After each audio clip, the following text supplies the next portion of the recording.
Kalau saya menyebutkan telur, kira-kira apa yang ada di benakmu? Apakah protein, lemak, kolesterol, atau sakit? Karena banyak orang yang bilang telur itu bikin sakit. Semua ini akan kita bahas setelah yang satu ini.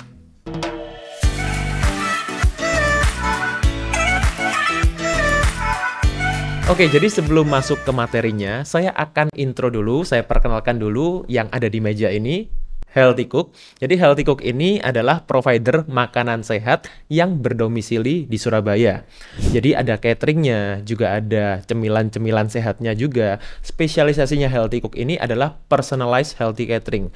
Maksudnya gimana? Bukan healthy catering yang biasa, tapi juga bisa menyesuaikan dengan kebutuhan tiap orang perorangan. Sesuai goalnya, sesuai kondisi kesehatannya, yang disesuaikan dengan kebutuhan masing-masing individu. Oke, sekarang kita akan masuk ke materinya.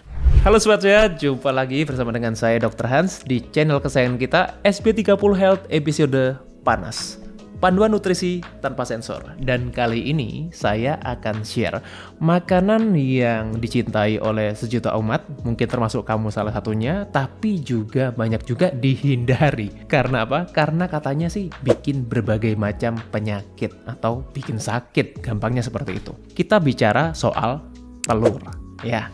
Telur yang dikatakan katanya banyak yang orang mengalami banyak masalah kesehatan sekarang seputar karena konsumsi telur. Oke, jadi sebelumnya saya akan bahas dulu mengenai telur itu telur apa yang dimaksud dok? Karena telur kan banyak jenisnya. Jadi kali ini saya akan share 3 jenis telur untuk mewakili berbagai macam jenis telur yang mungkin Sobat Sehat kenal. Yang pertama adalah telur ayam tentunya, ini yang paling banyak dikonsumsi.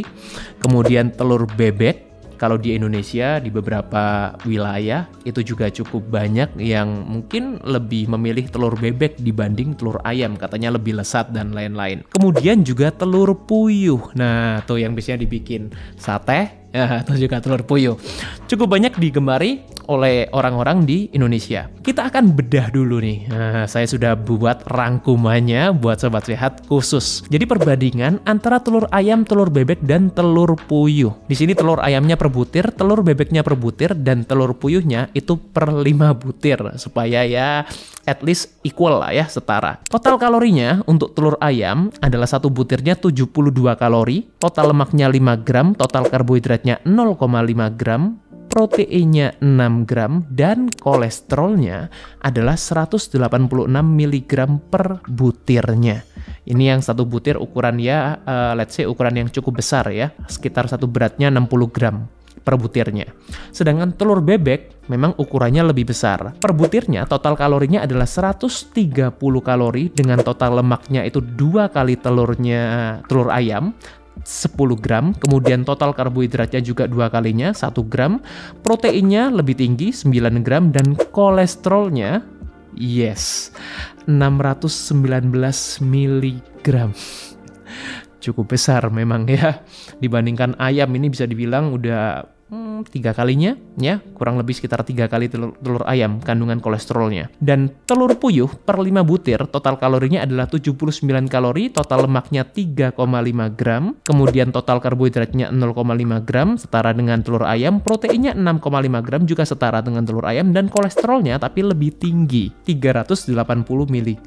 Kenapa lebih tinggi? Karena rasionya antara putih dan kuningnya. Kalau kalian makan telur puyuh, sadar nggak? Putihnya tidak terlalu besar, kuningnya yang lebih besar. Nah, tentunya karena kuningnya yang mengandung kolesterol lebih tinggi, ini yang menyebabkan kandungan telur puyuh meskipun secara komposisi nutrisi yang lain kurang lebih sama dengan telur ayam, tapi kolesterolnya lebih tinggi 2 kali lipatnya. Tapi apakah memang ini yang berbahaya untuk kesehatan karena kolesterolnya yang tinggi, kemudian kita perlu hindarin kuning telur karena itu juga yang mengandung kolesterol?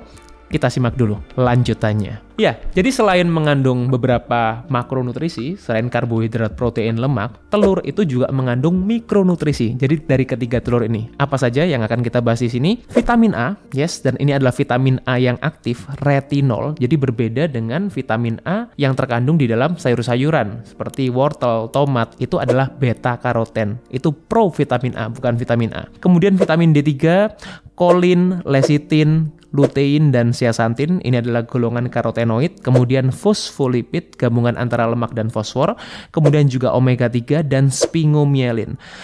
Untuk manfaatnya kita akan bahas setelah yang satu ini. Karena kita akan bahas mengenai kenapa banyak orang merasa telur itu bikin sakit. Kalau memang sekian banyaknya kandungan telur ini banyak sekali nutrisinya, kenapa banyak orang yang merasa telur itu bikin sakit? Terutama berdasarkan berita yang saya baca dari salah satu situs yang mungkin bisa kalian juga baca di sini, dari CNN Indonesia. Ini saya kutip ya. Jadi beberapa orang dikatakan punya problem ketika makan telur adalah problemnya apa? Kolesterolnya tinggi. Well, I think it's obvious.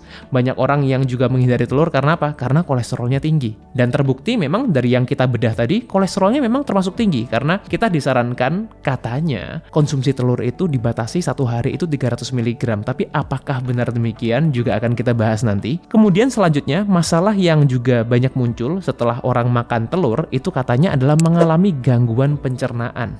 Padahal sebetulnya kalau kita bicara mengenai pencernaan, protein atau mungkin kandungan dalam telur itu yang paling mudah untuk dicerna dalam tubuh kita dibandingkan protein atau sumber protein yang lain. Kemudian juga masalah jantung. Nah, tentunya ini juga masih berhubungan dengan kolesterol tinggi. Kemudian diabetes dan resistensi insulin, di mana resistensi insulin ini adalah akar masalah dari diabetes. Jadi sebetulnya ini juga sama saja. Ini dikutip dari website yang sudah di media cukup terpercaya ya di Indonesia. Pertanyaan sekarang adalah kenapa orang itu memang sampai sekarang mempercayai atau datanya berbicara seperti itu. Let's say seperti itu ya. Karena banyak orang yang selalu mengaitkan antara konsumsi telur ini dengan meningkatnya kolesterol. Nah, kemudian ketika kita bilang meningkat kolesterol ini berhubungan dengan penyakit jantung, di mana penyakit jantung, kardiovaskuler, stroke ini adalah pembunuh 3 besar di Indonesia, salah satunya. Kalau kita mau bicara di dunia juga sama saja. Ya, jadi top 3-nya itu adalah penyakit kardiovaskuler, stroke, jantung, dan diabetes. Masalahnya apa? Banyak orang yang masih belum paham bahwa kolesterol makanan itu berbeda dengan serum kolesterol. Saya rasa beberapa waktu yang lalu sudah pernah saya bahas. Mungkin di sini buat yang Sobat Lihat sudah tahu, anggaplah ini suatu reminder, suatu pengingat. Karena apa? Karena kolesterol makanan itu berbeda dengan serum kolesterol. Serum kolesterol itu apa, Dok? Serum kolesterol itu yang kita cek di darah kita. Jadi kolesterol total, kemudian HDL, LDL itu adalah serum kolesterol. Sedangkan kolesterol makanan itu kita sebut sebagai dietary kolesterol. Artinya apa? Kolesterol yang terkandung di makanan-makanan seperti telur, dairy product, keju, daging merah, daging secara umum juga, itu adalah kolesterol makanan. Tapi antara kolesterol makanan dan kolesterol dalam darah yang kita cek pada waktu kita cek lab, it's different. Ya, jadi itu adalah 2 hal yang berbeda. Artinya apa? Ketika kita mengonsumsi kolesterol dari makanan-makanan itu, ya mungkin itu bisa berkontribusi terhadap kolesterol dalam darah kita, tapi kontribusinya tidak besar. Karena 70%, at least ya 70%, kolesterol kita itu dibentuk di liver. Sisanya kurang lebih sekitar 30% baru kita dapatkan dari makanan. Artinya apa? Kalau orang mengalami gangguan liver, di mana itu adalah gangguan yang cukup banyak terjadi, fatty liver salah satunya yang paling besar, ini yang akan menyebabkan orang itu tidak bisa meregulasi kolesterol mereka dengan baik dalam tubuh mereka. Berdasarkan studi yang bisa saya tampilkan di sini, studinya, ya, dan mungkin saya akan juga berikan di deskripsi. Jadi buat Sobat Lihat bisa baca juga di sana.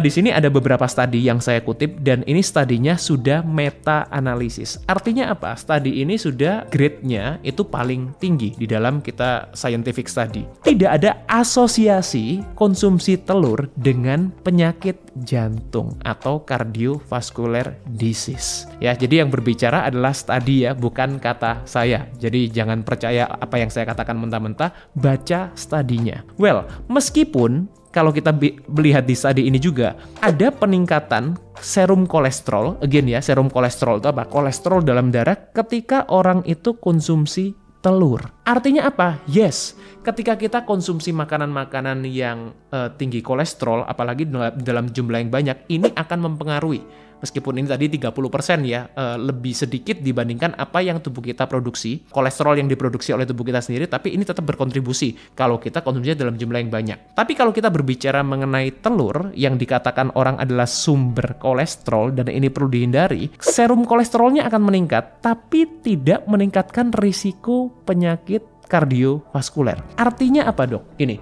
artinya ya, kalau saya translate ke bahasa yang lebih mudah dimengerti, ketika kolesterol dalam tubuh kita meningkat, itu tidak selalu berhubungan dengan penyakit jantung, penyakit stroke. Seperti yang sudah pernah saya jelaskan sebelumnya, mungkin di beberapa video yang lalu, bahwa memang penyebab penyakit stroke, penyakit jantung itu bukan karena orang punya kolesterol yang tinggi. Ya, jadi itu bisa berkontribusi, tapi itu bukan penyebab utamanya. Jadi meskipun kita makan telur, kolesterol kita meningkat, tapi bukan berarti, ya ini yang perlu di-highlight ya, bukan berarti Anda akan berisiko penyakit jantung, penyakit stroke, dan penyakit masalah-masalah pembuluh darah yang lain. Lalu kenapa? Pertanyaannya, lalu kenapa, Dok? Banyak orang yang sakit karena mereka merasa saya makan telur kemudian saya mengalami berbagai macam masalah kesehatan. Pertama, yang kita bicarakan di sini, sumbernya. Nah, sumbernya dari mana? Kalau kita bicara mengenai telur ayam tadi ya, contoh yang paling sering, kita dapatkan dari mana? Telur horen, ini yang paling banyak orang berpikir telur horen, kemudian telur kampung. Yang lebih saya sarankan adalah telur organik. Telur organik, artinya apa? Telur organik ini tidak berbicara mengenai telur horen atau telur kampung, karena sekarang pun banyak telur kampung yang ternak yang disuntik antibiotik, karena telur kampung sekarang itu berbeda dengan telur kampung mungkin ya 10 tahun 20 tahun yang lalu. Sekarang segala sesuatu karena demand-nya tinggi juga di ternak, jadi lebih baik Anda pilih telur yang organik. Bagaimana, Dok, dengan telur yang omega? Nah, sekarang kan banyak sekali itu juga telur omega. Saya rasa telur itu seperti yang tadi saya katakan sudah mengandung omega 3 di dalam kuningnya tadi. Tapi ketika orang itu menambahkan omega 3 yang katanya itu lebih sehat, yang katanya bisa menurunkan kolesterol dan lain-lain, apakah itu selalu benar? Tergantung sumbernya. Again, karena kalau kita melihat telur omega yang selama ini di pasaran, itu yang selalu di-highlight adalah warnanya. Bukankah begitu? Jadi orang selalu berpikir, oh kalau warnanya itu oranye atau warnanya itu telurnya itu merah, itu pasti omega 3-nya lebih tinggi. Well, I don't think so. Karena apa? Karena kita hanya melihat warnanya, warna itu bisa dari pewarna, bisa dari makanan yang diberikan pada ayam itu, yang dimana warna itu juga tidak selalu berpengaruh pada kandungan omega 3-nya. Jadi menurut saya memang telur itu sudah mengandung omega 3 secara overall, tapi kandungan omega 3-nya itu tidak selalu berkaitan dengan warnanya. Jadi jangan tertipu dengan hanya karena warnanya terus kalian berpikir itu lebih sehat. Lebih baik again cari telur yang organik, fokusnya di situ. Yang kedua adalah cara mengolahnya. Cara mengolah yang saya sarankan apa? Bisa direbus paling gampang, kemudian di scrambled ya, orak-arik, kemudian omelet juga bisa, di poach ya, poach egg itu juga bisa, jadi masih agak setengah matang seperti itu, atau di sous vide itu juga boleh. Yang penting apa? Jangan digoreng. Itu apalagi dengan suhu tinggi dan lain-lain. Kemudian jumlahnya berapa? Nah, ini pertanyaan yang sejuta umat saya yakin sampai sekarang. Kalau banyak sekali orang tanya sama saya, "Dok, makan telur sehari maksimal berapa?" Jadi jawabannya, saya tidak bisa menjawab berapanya. Karena apa? Pertama, tergantung dari konsumsi makanan yang lain, terutama makanan yang mengandung protein, lemak, dan kolesterol. Jadi kalau saya ditanya, "Dok, sehari konsumsi telur berapa?" Tergantung konsumsi proteinmu berapa dari sumber yang lain, lemakmu dari sumber yang lain, dan makanan dari sumber kolesterol yang lain pula berapa. Jadi ini pertanyaan yang sulit dijawab karena saya tidak tahu pola makan kalian seperti apa gitu. Jadi saya bisa menjawabnya kalau pasien ini sudah konsultasi secara personal dengan saya. Jadi saya bisa menentukan berapa kebutuhan telur yang ideal per hari atau yang sesuai dengan kebutuhanmu. Yang kedua adalah makanan yang mengandung telur yang lain. Nah, ini juga salah satu yang paling sering terjadi. Orang tidak merasa makan telur karena mereka tidak makan telur dengan bentuk yang utuh. Contohnya apa? Kalau kita bicara mengenai produk mie, roti, kemudian cake atau bolu, itu seringkali juga ada kandungan telur tanpa kita merasa makan telur. Jadi kalau kalian makan makanan seperti itu, ini juga salah satu hal yang juga bisa berkontribusi terhadap Ya, kandungan yang tadi, protein, lemak, dan kolesterol yang perlu kita perhatikan. Oke, jadi saya akan mengacu pada apa yang tadi kita sempat lewatkan ya, mengenai kandungan-kandungan dalam telur. Jadi, apa saja yang kita bisa dapatkan kalau kita itu konsumsi telur? Tadi vitamin A sudah saya bahas, itu sangat penting untuk kesehatan kulit kita. Dan again, ini adalah vitamin A yang aktif, retinol bentuknya, bukan beta-karoten. Yang kedua, vitamin D3. Penting untuk imunitas kita dan juga bisa menurunkan peradangan. Kemudian kita juga bisa mendapatkan kolin. Ini adalah sumber kolin yang paling besar kita dapatkan dari telur, bagian kuningnya by the way, dan ini bisa membantu untuk menurunkan fatty liver. Lecithin, ini adalah antidotnya kolesterol. Antidot itu maksudnya gimana? Antidot itu penawarnya. Karena apa? Karena dengan kita konsumsi telur yang mengandung lecithin secara natural, ini juga bisa menghambat penyerapan kolesterol yang berlebihan. Again, yang bermasalah adalah yang berlebihan kolesterolnya. Sedangkan kolesterol itself, kolesterol sendiri itu punya banyak sekali manfaat untuk kesehatan kita. Lutein dan zeaxanthin itu sangat penting untuk kesehatan mata, mencegah katarak ya dan lain-lain. Kemudian fosfolipid itu juga menurunkan peradangan. Omega 3, I think everyone knows that it's good for your brain, it's good for your health ya. It's good for your heart. Ya, bisa meningkatkan HDL juga. Dan telur itu punya kandungan yang spesifik yang namanya adalah sphingomyelin, di mana ini bisa mencegah pembentukan plak dalam darah. Nah, jadi sekarang nggak heran kan kenapa studi-studi ini mengatakan hasilnya telur itu tidak berhubungan dengan penyakit atau tidak menyebabkan, lebih tepatnya, bukan cuma tidak berhubungan ya, tidak menyebabkan penyakit kardiovaskuler. Dan sphingomyelin ini juga bisa meningkatkan mikrobioma di usus kita. Itu. Dan mikrobioma itu sekarang sudah sangat banyak studinya, sangat baik untuk kesehatan kita secara overall, imunitas, ya, kemudian juga untuk otak kita dan lain-lain.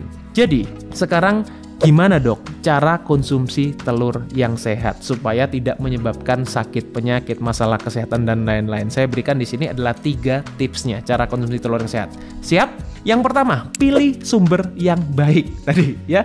Pilih telur yang organik atau pasture raised ya. Pasture raised ini artinya dia itu dibesarkan dengan lepas kandang. Itu. Jadi bukan cuma cage free, tapi dia free range. Jadi free range egg-nya itu.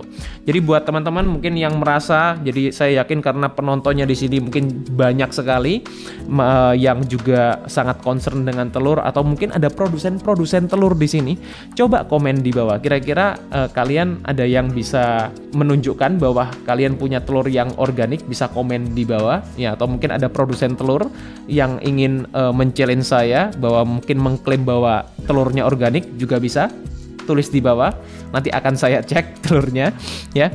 Yang kemudian yang kedua adalah kombinasikan dengan menu yang bernutrisi. Jadi kalau sudah sumbernya oke, kemudian makanan yang lain nggak oke ya, jangan salahkan telurnya. Karena yang kita lihat adalah pola makan secara keseluruhan, at least dalam waktu 1 hari. Ya, jadi yang kita lihat itu bukan cuma dari satu hal. Jadi telurnya udah baik, tapi ternyata sampingnya tahu goreng, tempe goreng, martabak telur gitu. Ya, jadi bukan hanya satu hal yang kita perhatikan, tapi secara overall. Jadi jangan sampai kita udah makan telurnya oke, kemudian kombinasi yang lain menunya nggak oke. Dan yang terakhir adalah konsumsi dalam jumlah yang moderat ya, karena sekalipun ini baik telur itu bernutrisi, kalau kita konsumsi terlalu banyak juga anything ya that too much is not good. So I think 2-3 butir per hari itu masih oke. Kalau kita konsumsinya sudah lebih dari itu, konsultasikan dulu ke dokter. Semoga video ini bisa bermanfaat, dan buat sobat sehat yang merasa ini bisa di-share, boleh di-share ke siapapun supaya tidak banyak orang yang terjebak dalam paradigma telur dan kolesterol. Semoga bermanfaat, stay fit and stay healthy. Jadi, sekarang gimana dok cara konsumsi telur yang sehat supaya tidak menyebabkan sakit, penyakit, masalah kesehatan dan lain-lain? Saya berikan di sini adalah 3 tipsnya cara konsumsi telur yang sehat. Siap? Yang pertama, pilih sumber yang baik tadi ya. Pilih telur yang organik atau pasture raised ya. Yang kemudian yang kedua adalah kombinasikan dengan menu yang bernutrisi. Jadi kalau sudah sumbernya oke, kemudian makanan yang lain nggak oke, ya jangan salahkan telurnya. Dan yang terakhir adalah konsumsi dalam jumlah yang moderat, ya karena sekalipun ini baik telur itu bernutrisi, kalau kita konsumsi terlalu banyak juga anything ya that too much is not good. So I think 2-3 butir per hari itu masih oke.